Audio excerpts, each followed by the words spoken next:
Hello, investing friends, friend of financial freedom. Welcome into Investors Club. Got a great show for you. TransMedics has been a great big winner for us. And for members of the club, we've watched it go up quarter after quarter. It's doubled and better for us. I think it's might have even tripled for us. TransMedics, this is the organ donation company. They've got a fake body. So instead of just throwing a heart or a lung or a liver into a cooler, they've got a fake body environment that keeps the lungs perforated with air and blood and all that stuff. And it's been a great one. Is it still a buy? It's been a big winner for us. Is it still a buy? Is my heart will go on a plane? Is TransMedics a buy? Let's dive in and check this out. Sign up, join the club, and get this stuff ahead of time. Get the free book, My Gift to You, in the description right now. All right, my heart will go on a plane. Is TransMedics a buy? And most importantly, can my heart check luggage, or is that extra? Is this like a Southwest deal where you can just do that, or do they hate the luggage? All right, it's been a high-flying biotech, a big winner, but what does the future hold?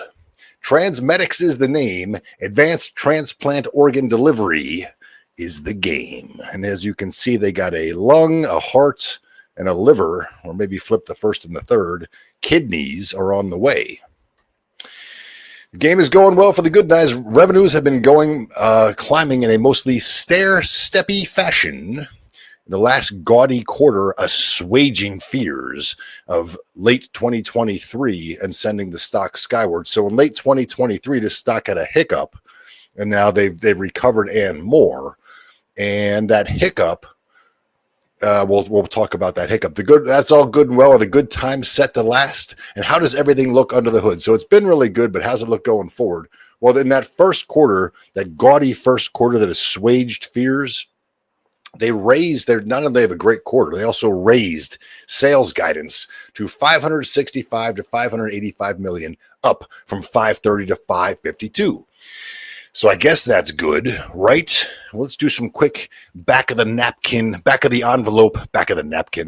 Put an envelope. Let's put a napkin on the back of the envelope and do a calculation here. So Q1 sales were 143.54. If you multiply that by 4, you get 574.16. That is right smack dab gob in the middle of the guidance. Well, that means they're not projecting any sequential growth at all. Are they being conservative? Maybe they're being conservative. Are they being conservative? Or are there clouds on the horizon? Will we be flying? Will we be flying into cloudy skies? Will there be a repeat of 2024's quarter three sequential drop that was so painful for the stock and the share price calamity? Or are they being conservative? So the founding CEO, Dr. Waleed Hassanein, said, on the last call, we wanted to make sure that we are also putting guidance that can be achieved and factor in some potential headwinds coming up in Q2, Q3, or Q4. Potential seasonality we've seen last year. So he's saying, what we saw last year, give a little bit more of that. So perhaps he's being a little bit conservative, but he seems trying to prepare the market for some more late year headwinds. And it's okay. Let's talk about those last year headwinds. We got ahead of ourselves. So excited about this amazing last year headwinds topic. Last year's headwinds seemed to be related to a competing technique of normothermic regional perfusion, or what I like to call NRP. There was a study published in the Heart Surgery Forum. NRP may have the advantage in long-term outcomes. So this is not like a company's product. This is a technique where they basically just keep the body after it's dead. They basically keep it alive, sort of, in order to keep the organs. They basically use the body as the product that TransMedics has. They use the body to keep the organs alive, even though the body's dead, brain is dead. All right, NRP may have the advantage in long-term outcomes. Let's all turn our heads to the side. Choosing an optimal procurement method between normothermic perfusion, blah, blah, blah. Both procurement methods demonstrate comparable short-term, but long-term outcomes may be more favorable for NRP. So that story does not seem put to bed. NRP, it does a little bit better, at least in that one study, in long-term outcomes. So that story does not seem put to bed. Nevertheless, it did not interrupt a stellar first quarter. Both the sequential growth guidance and the viability of NRP are concerning. So that's two concerns right there. They're not even projecting any sequential growth, and NRP might even have some advantages over their OCS, their organ care system. We have other concerns. On one hand, we like founding owner and admire, like founding owner operator Dr. Waleed Hassanein, and admire the awesome business he has built. But something caught our eye. Something caught our eye in his bio. He initially wanted to be a pilot. Growing up near the city's airport, in a suburb of Cairo, he initially wanted to be a pilot. He founded TransMedics in 1998 to pioneer the entirely new concept of living organ transplants. But after we got behind this company, and after it almost doubled, they then bought like 18 airplanes. Now they're up to 21 or whatever it was. They're up to 21 now, looking for a 22nd. And that takes us to our third concern. We will allow Richard Branson to convey our sentiments. If you want to become a millionaire, start with $1 billion and launch a new airline.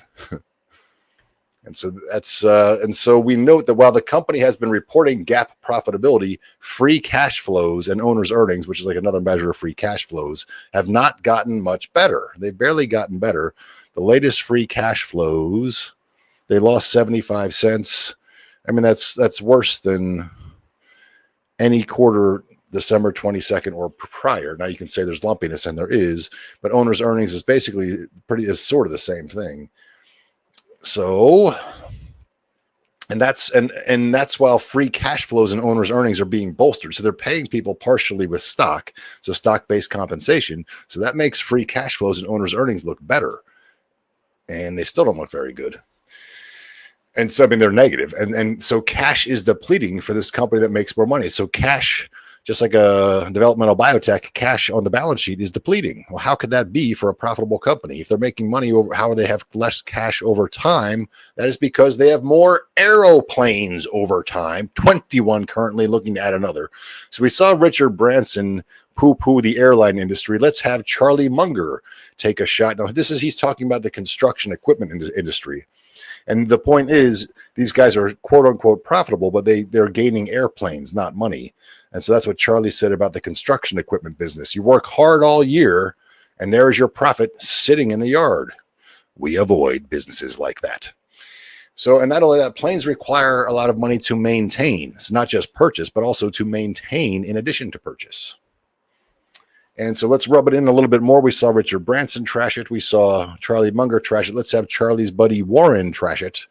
As of 1992, in fact, though the picture would have improved since then, the money that had been made since the first day of aviation by all this country's airline companies was zero, absolutely zero. Sizing all this up, I like to think that if I'd been at Kitty Hawk in 1903 when Orville Wright took off, I would have been far-sighted enough and public-spirited enough.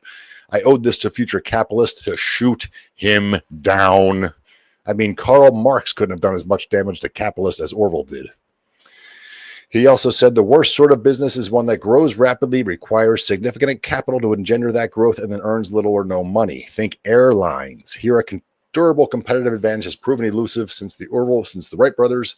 Indeed, if a far-sighted capitalist had been president of Kitty Hawk, he would have done his successors a huge favor by shooting Orville down. The airline industry's demand for capital ever since that first flight has been insatiable demand for capital. Investors have poured money into a bottomless pit. And on the topic of insatiable demand for capital, the CFO called out spending. Later in the year, in aviation, we are expecting scheduled maintenance activity to increase in the second half of the year, ramping in Q3 and more significantly in Q4. So they're telling us we're spending it. They're always going to have that maintenance on those. And so Is Dr. Hassanin focused on high returns for investors on a free cash flow per share after stock-based compensation basis? Or is the idea of owning a fleet of airplanes too appealing for the would-be pilot that grew up next to an airport?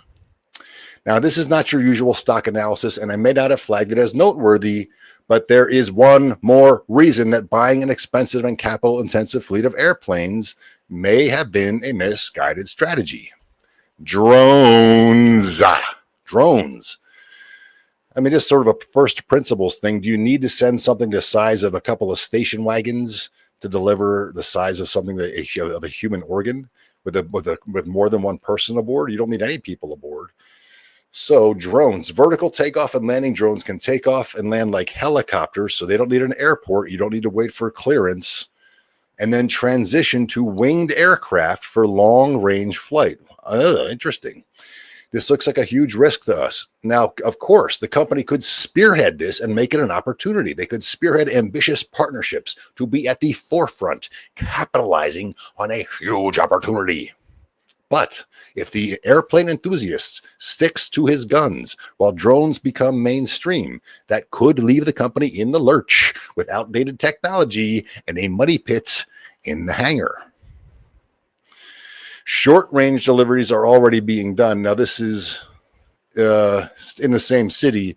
You may not, like, for example, they have NRP in the same city, putting on a cooler maybe and just getting there as fast as possible. Maybe that's okay.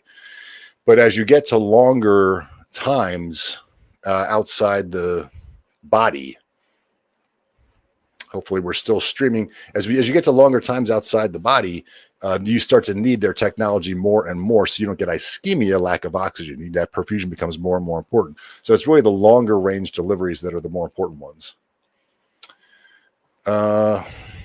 Anyway, short range drone deliveries are already being done. Nature reports that drones should have a big role to play. So cold ischemia time, like we talk about, it was found that 48% of organ transplants within Germany and 80% of organ transplants within Austria fall within a trip length of less than 150 kilometers. This distance, the capabilities, blah, blah. Optimization of organ transport promises great potential. Okay, so Unither is already doing this. So one of TransMedics' own is pushing for drones, seemingly through his own consulting company. So there's already a drone company delivering organs with drones already. Now it's short range, but we know those VTOL drones are on the way, or they're already here. I mean, they are, the military, as this guy's going to say, already has this stuff. And so one of TransMedics' own employees, a high-level guy who also has his own consulting company, has been pushing for drones seemingly through that consulting company. Gosh darn it. California cardiothoracic surgeon Salvio LaFranca is principal surgeon at Los Angeles-based TransMedics. He notes that experiments have been shown that organs can be successfully transported by drone. Really, really frustrating. We've been doing reconnaissance and bombing for the military for 3 or 4 decades. It is time to do it with organs. So that's a big risk to us. And then finally, we'll look at opportunity costs. We have suggested that Mercado Libre is a great business of stock, one to compare to others we are considering purchasing, perhaps. But of these companies that have lusty growth, TransMedics' growth has been lustier lately. They have less of a track record, less diverse revenue streams, worse cash conversion, and are projecting flatness.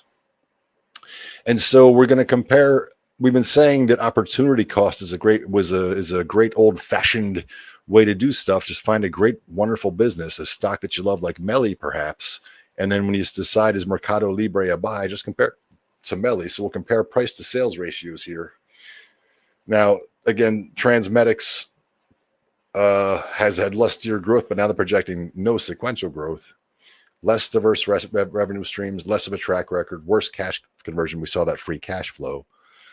And then Melli is South America, though, so there's those risks there. But anyway, TransMedics is trading for around 10 times sales, whereas Mercado Libre is around 5 times sales. So you get $2 of Melli revenue for every $1 you get when you buy TransMedics. I did not mean for this to be a bearish report on the company. They've been crushing it with sales growth. I love their technology. And again, if they decide, like maybe this would-be pilot that grew up next to an airport, maybe he's an even bigger enthusiast for drones, and maybe they'll spearhead this and nip it in the bud and whatever other metaphor and make it a big thing and get away from the planes. But that looks like if he sticks with the planes, they said they're going to get another one. It just looks to me like I just don't like the trajectory there. So, all right, that's it for now. I'll get my silly little camera fixed there. Sorry about that. And I'll see you on the next one. See you in the Discord.